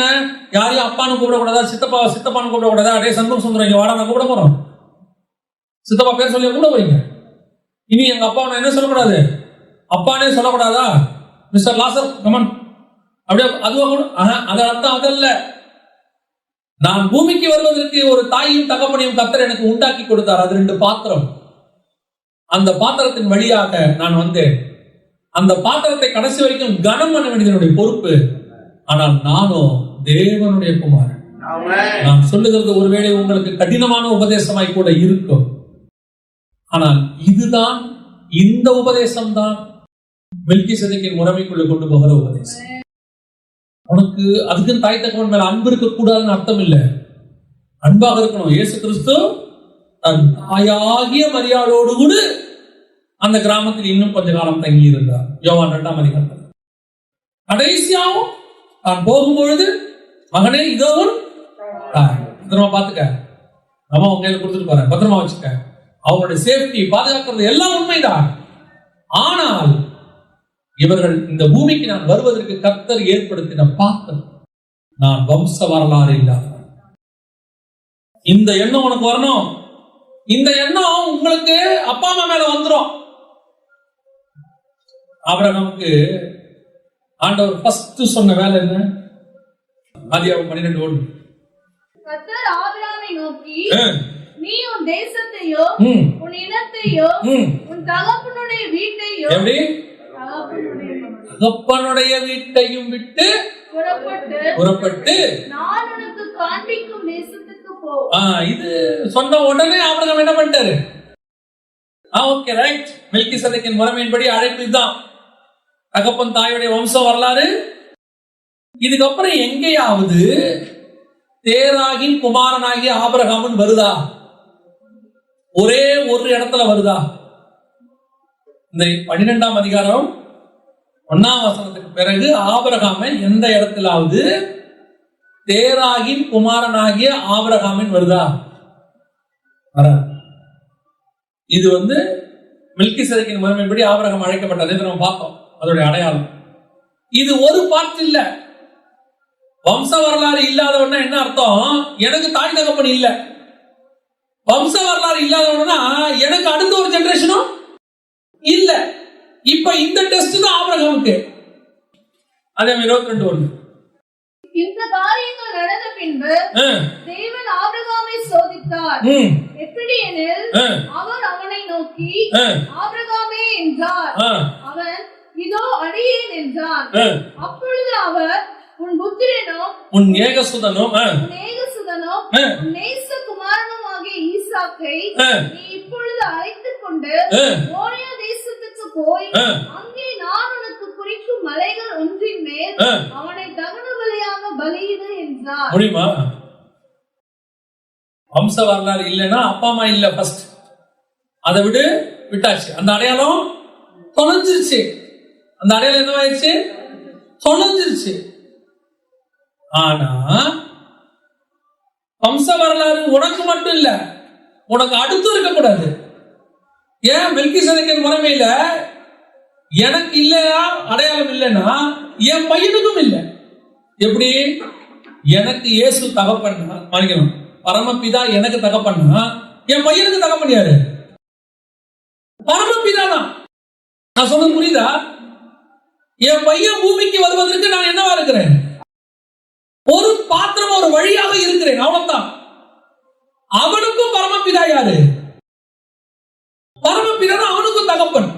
நான் இருக்க முடியாது. அப்போ எனக்கு வம்ச வரலாறு இல்லைன்னா எனக்கு பின்னாடியும் இல்ல. அப்படின்னா என்ன அர்த்தம்? அவனை கொன்னுடுன்னு அர்த்தம் இல்ல. அவன் உன் பையன் இல்ல, என் பையன். உனக்கு அப்பா அம்மா இல்லைங்கிறத உன்னால அந்த இடத்துக்கு உன்னால வர முடியும். அப்பா அம்மாவை பார்த்துக்கிட்டு, அப்பா அம்மா எனக்கு நீ சாதாரணமாவே சிலவங்க சொல்றான், அவன் தப்பா சொல்றான். எப்படி சொல்றான்? இனிமே நீ எனக்கு அப்பாவும் கிடையாது அம்மாவும் கிடையாது, கொண்டாடி வந்தோம்னு சொல்லிடுவான்.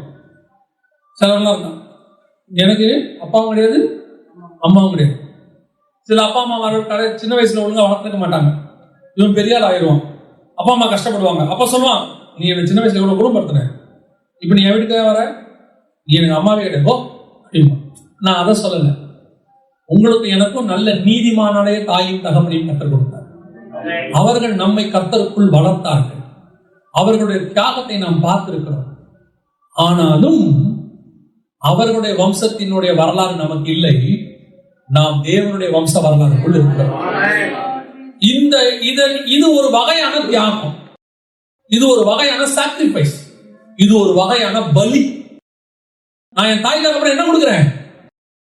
உறவை பலி கொடுக்கிறேன். இல்லைன்னு அர்த்தம் இல்லை. திருப்பி நீங்க யாருமே தப்பா புரிஞ்சிடவே கூடாது. அதனாலதான் இவ்வளவு தெளிவா சொல்றேன்.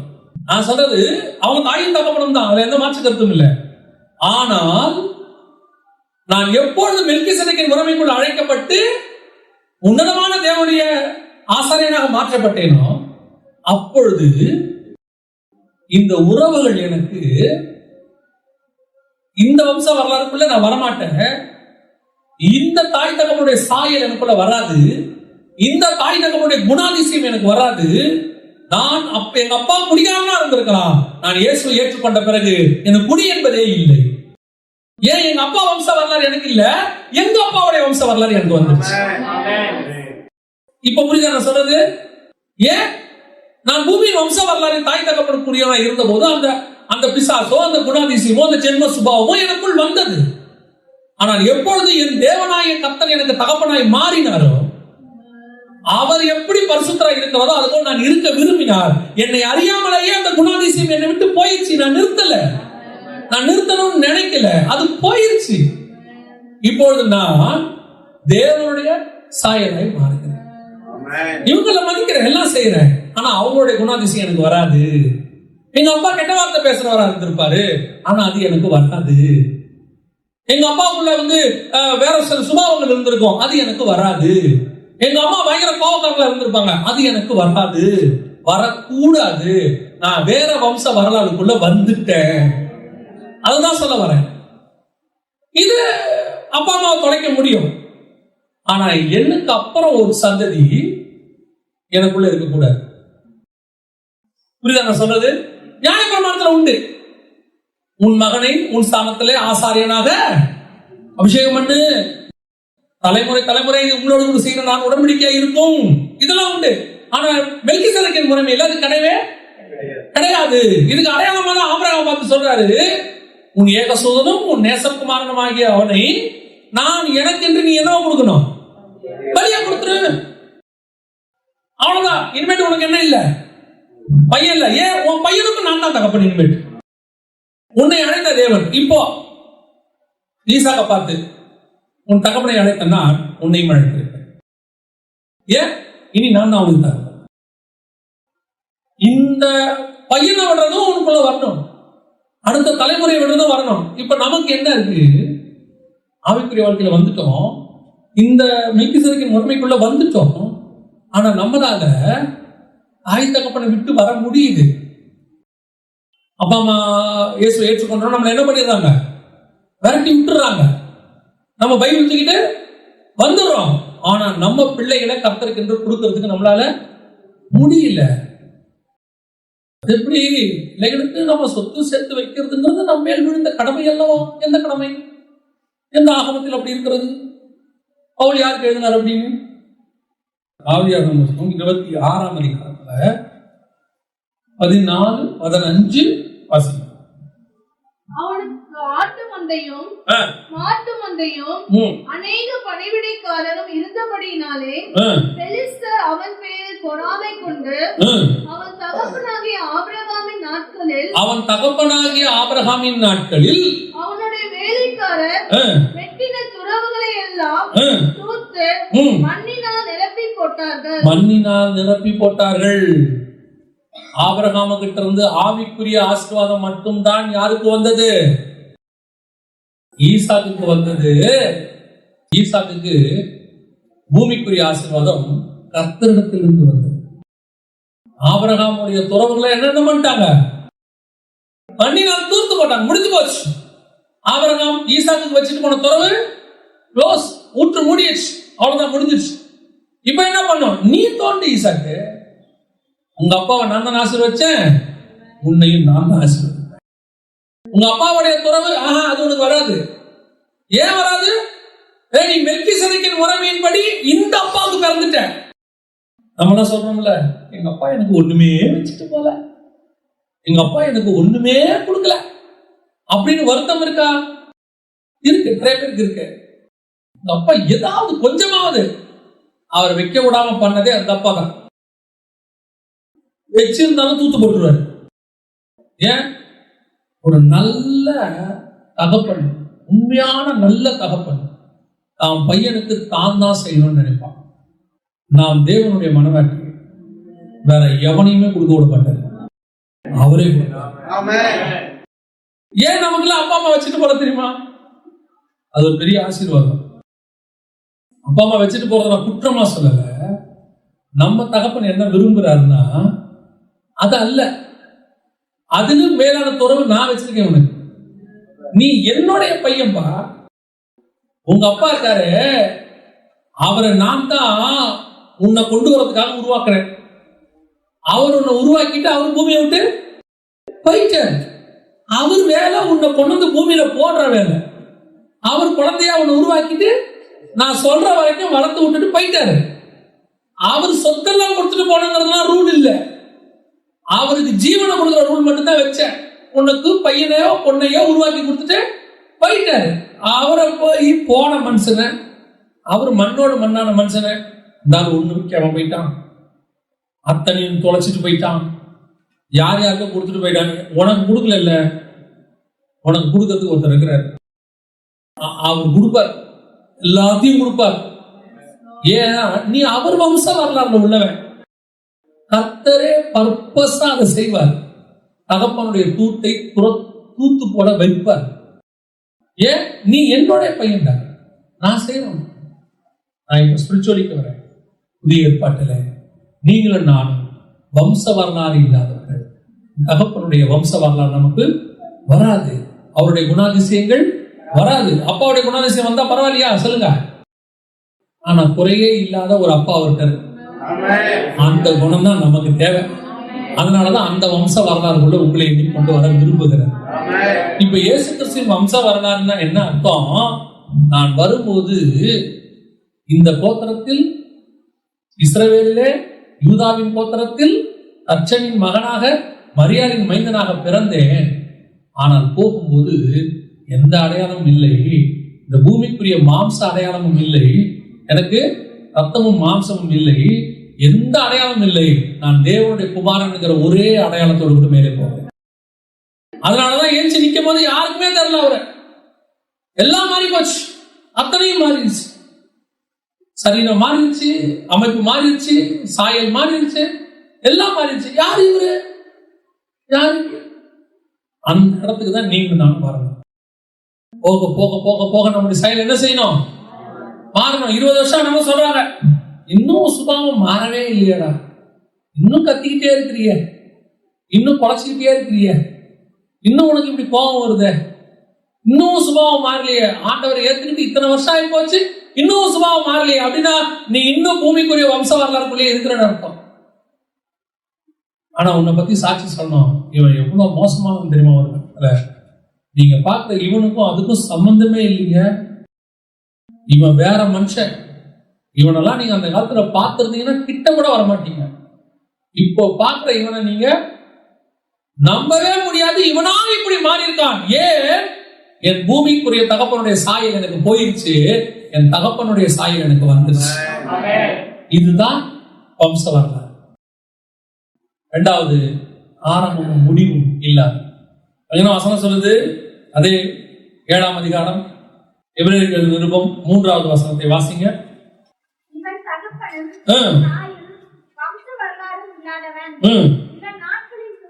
இவன் நாட்களின் துவக்கமும்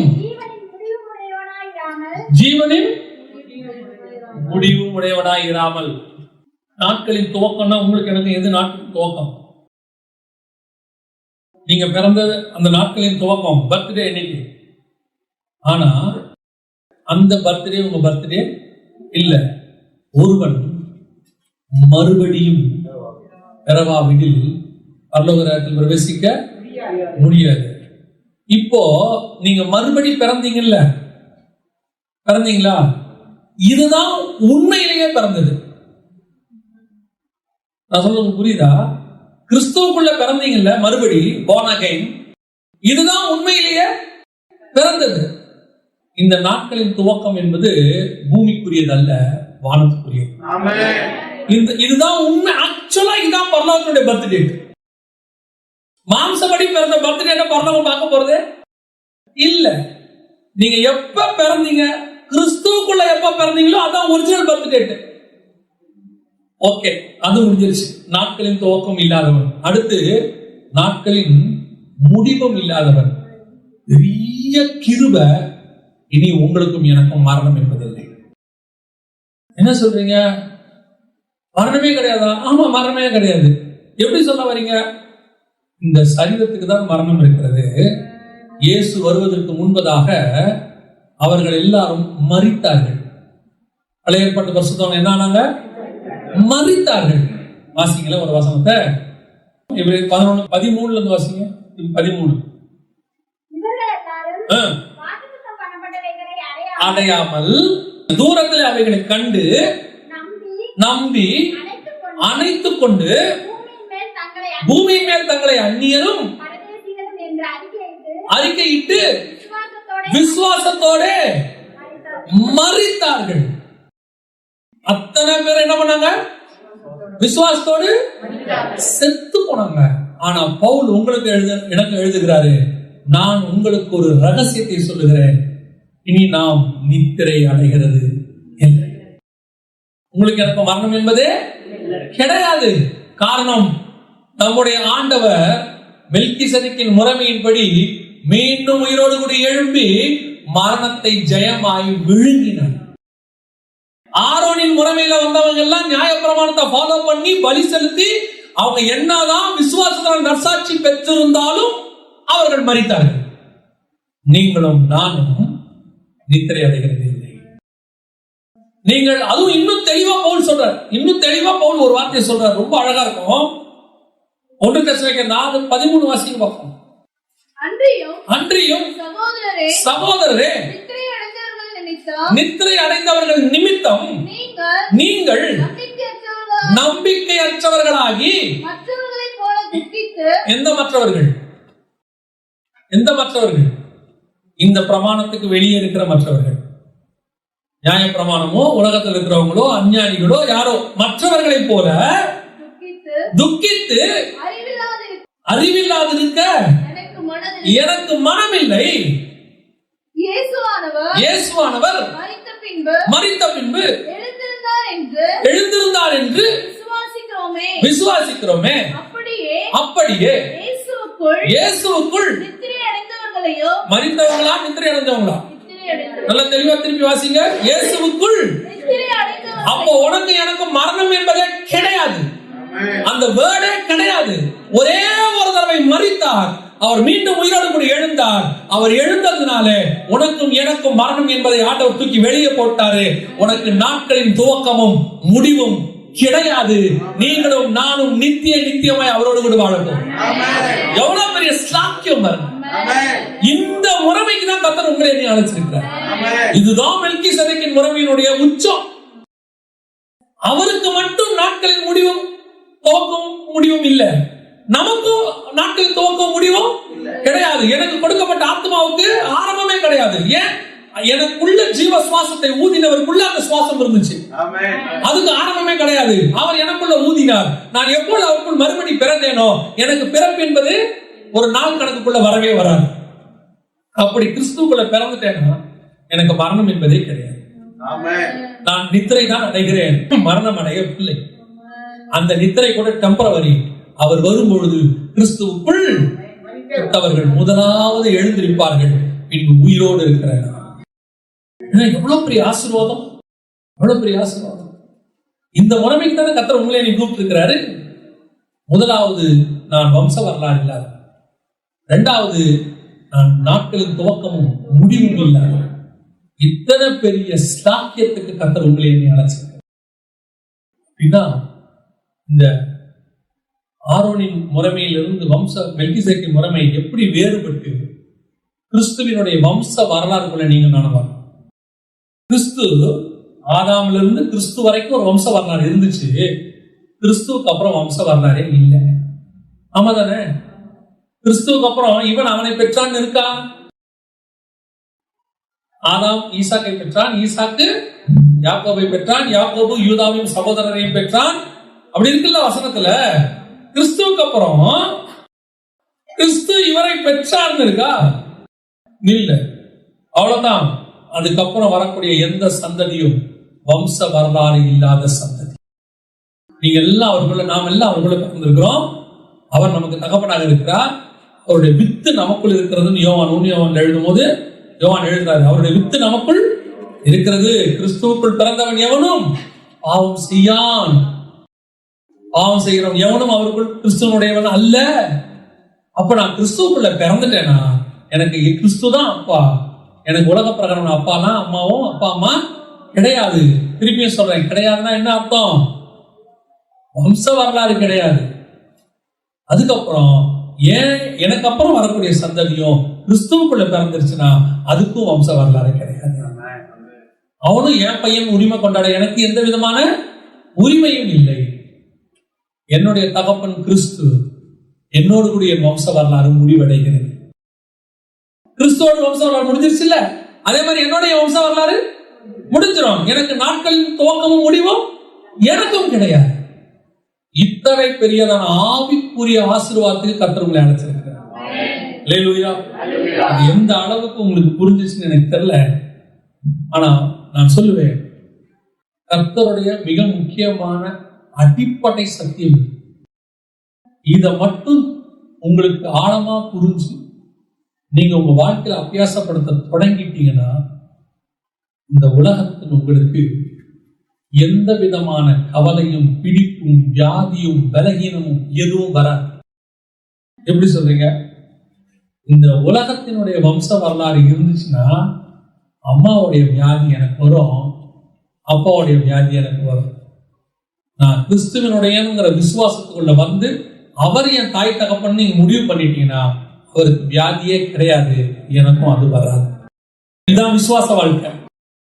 ரெண்டாவது, நீங்க அந்த ஒரு வாழ்க்கைக்குள்ள வந்த பிறகு உலகத்தின் மேல உங்களுக்கு எந்த விதமான பிடிப்பும் இல்லாவிட்டால் எதிர்காலத்தை பத்தின பயம் இருக்காது. ஏன்னா எனக்கு அப்புறம் வம்சமே இல்ல, என்னோட என் வம்சம் முடிஞ்சிரும், எனக்கு அப்புறம் இருக்கிற என் பையன் என் பொண்ணு எல்லாரும் யாருடையது? கிறிஸ்துவனுடைய தாய் தகப்பனுடையது. அப்படின்னா நீங்க அவங்களுக்கு சேர்த்து வைக்கணுங்கிற எண்ணமே உங்களுக்கு வராது. ஐயோ நான் அவங்கள நடுத்தரில் விட்டுட்டு போறேங்கிற எண்ணமும் வராது. ஐயோ இவங்களுக்கு யாரு இருக்கிறாங்கிற எண்ணமும் உங்களுக்கு வராது. எப்படி ஒரு பெண்ணை ஒரு கணவன் கையில பிடிச்சு கொடுத்த பிறகு உங்களுக்கு ஒரு பெருமூச்சு வருது, சரி அவன் வாழ்க்கை செட்டில் ஆயிடுச்சு, இனி அவனாச்சு அவன் வாழ்க்கையாச்சு, அவன் அவளை பார்த்துப்பாங்கிற ஒரு நம்பிக்கை இருக்க. அதை விட மேலான நம்பிக்கை நம்முடைய பிள்ளைகளை கிறிஸ்துவின் கையில பிடிச்சு கொடுத்தார். அவர் பார்த்துப்பார். ஏன் என்ன பார்த்துக்கிட்டாரு? என்ன பையனா பார்த்துக்கிட்டாரு, என் பையனையும் அவர் பையனாவே பார்த்துக்கிட்டாரு. அப்ப எப்படி எனக்கு வியாதி வரும்? எதிர்காலத்தினுடைய பயம் வந்தா தானே எனக்கு வியாதியே வரும். டிப்ரெஷன், ஸ்ட்ரெஸ், கவலை. நான் சொல்றேன், எனக்கு எப்பவுமே ஒரு எண்ணம் உண்டு. நான் சொல்லிட்டு முடிக்கிறேன். எனக்கு எப்பவுமே எனக்கு எண்ணம் உண்டு. என்ன தெரியுமா? நான் பயங்கரமான ஒரு நீதிமானுக்கோ பயங்கரமான ஒரு உத்தம இருதயம் உள்ள தாய் தகப்பனுக்கும் பிறகுல. நம்ம எல்லாருமே அப்படித்தான் வச்சுக்கோங்களேன். அப்படி பிறந்த என்னையே கர்த்தர் இந்த இடத்த கொண்டு வந்து நிறுத்திட்டாருன்னா, இவ்வளவு பத்திரமா பாதுகாத்துட்டாருன்னா, அவருக்கு ஊழியம் செய்கிற என்னுடைய சந்ததின்னு நான் சொல்ல நினைக்கக்கூடிய அவங்களை பத்திரமா பார்த்துப்பாரு. எனக்கு என்னையே காப்பாத்தினவரு அவங்களை காப்பாத்திட்டார. தைரியமா கிறிஸ்துவின் கையில பிடிச்சு கொடுத்துட்டு போயிட்டே இருக்க வேண்டியதுதான். எனக்கு என்ன கவலை? நான் அல்ல, என் பிள்ளை கிறிஸ்துவின் கரத்தில் இருக்கிறது. எனக்கு என்ன ஆனாலும் கிறிஸ்து பார்த்துப்பாரு. எதுக்கு சொல்றேன்? நல்லா கவனிங்க. நம்மை நடத்தின தேவன் நம்முடைய பிள்ளைகளை நடத்தின. நம்ம அதுக்குன்னு கவலையற்று இஷ்டத்துக்கு தாந்தோணித்தனமா அலையணும் அர்த்தம் இல்ல. அவங்கள ஒரு வளர்க்குற அளவுக்கு வளர்த்தா போதும். அடுத்து நமக்கும் தேவனுக்குமான உறவு தான் ரொம்ப முக்கியம். ஆண்டவர் நமக்கு ஒரு மிகப்பெரிய சாக்கியத்தை கொடுத்திருக்கார். நான் என் பிள்ளைகளுக்கு சொல்லி வச்சிருக்கேன், இருக்கிற வரைக்கும் பார்ப்பேன். என்ன வச்சுட்டு போவான்னு தெரியாது. ஆனா ஒண்ணு, கடன் வச்சுட்டு போக மாட்டேன். அது வரைக்கும் சோத்திரம். கடன் நான் செத்தனா யாரும் என்ன என்ன செய்ய முடியாது. உங்க அப்பா கொடுக்கணும்னு ஒரு பைசா என்ன கேட்கவே முடியாது. நான் அதுல தெளிவா இருக்கேன். ஆனா என்ன வச்சுட்டு போறேன்னு தெரியாது. ஆனா ஒண்ணு, இயேசு நான் அதுல கொடுத்துட்டு போறேன். என் பையன்கிட்ட இப்பயே சொல்லிருக்கேன், அவனுக்கு 14 வயசு தான், சொல்லியிருக்கேன், இந்த அப்பாவை நம்பாத, அந்த அப்பாவை பிடிச்ச. என்ன நடத்தினது அவர் தான், உன்னையும் அவர் தான் நடத்துவார். நானா அப்பாவே இல்லாம வளர்ந்துவேன். அவனுக்காவது ஏசப்பான்னு ஒருத்தர் இருக்கிறார். எனக்கு அப்ப ஏசப்பாவை தெரியவே தெரியாது. என்னையே அவர் நடத்திட்டாருன்னா நம்முடைய பிள்ளைகளை நடத்த மாட்டாரா? உங்க பிள்ளைகளுக்கு நீங்கள் எதை கொடுக்கிறீர்களோ இல்லையோ, தயவு செய்து இந்த சத்தியத்தை கொடுத்து, சத்தியம் விடுதலையாகும். அவங்க நிம்மதியா இருப்பாங்க. இல்லைன்னா நீங்க எப்படி அவலப்பட்டு வியாதியில செத்து போறீங்களோ அதே மாதிரி உங்க பிள்ளைங்க செத்து போயிடும். நல்ல தைரியமா சொல்லுங்க, ஆண்டவர் பிடிச்சிக்க, என்னால முடிஞ்சதை உனக்கு சோறு போட முடியும், படிக்க வைக்க முடியும், முடிஞ்சு போச்சா, அவ்வளவுதான். போகும்போது ஏதாவது இருந்தா எடுத்துக்க, என்ன கேட்காத. எங்க அப்பா என்ன வச்சுட்டு போனாலும் கேட்காத, வைக்க மாட்டேன். இந்த பூமியில வருத்தத்தோட பலனை புசிக்க. நம்ம கஷ்டப்படணும்னு கர்த்தர் நம்மளை அழைக்கவே இல்லை. ஆடம்பரமா வாழணும்னு அழைக்கல, சந்தோஷமா வாழ்க்கை.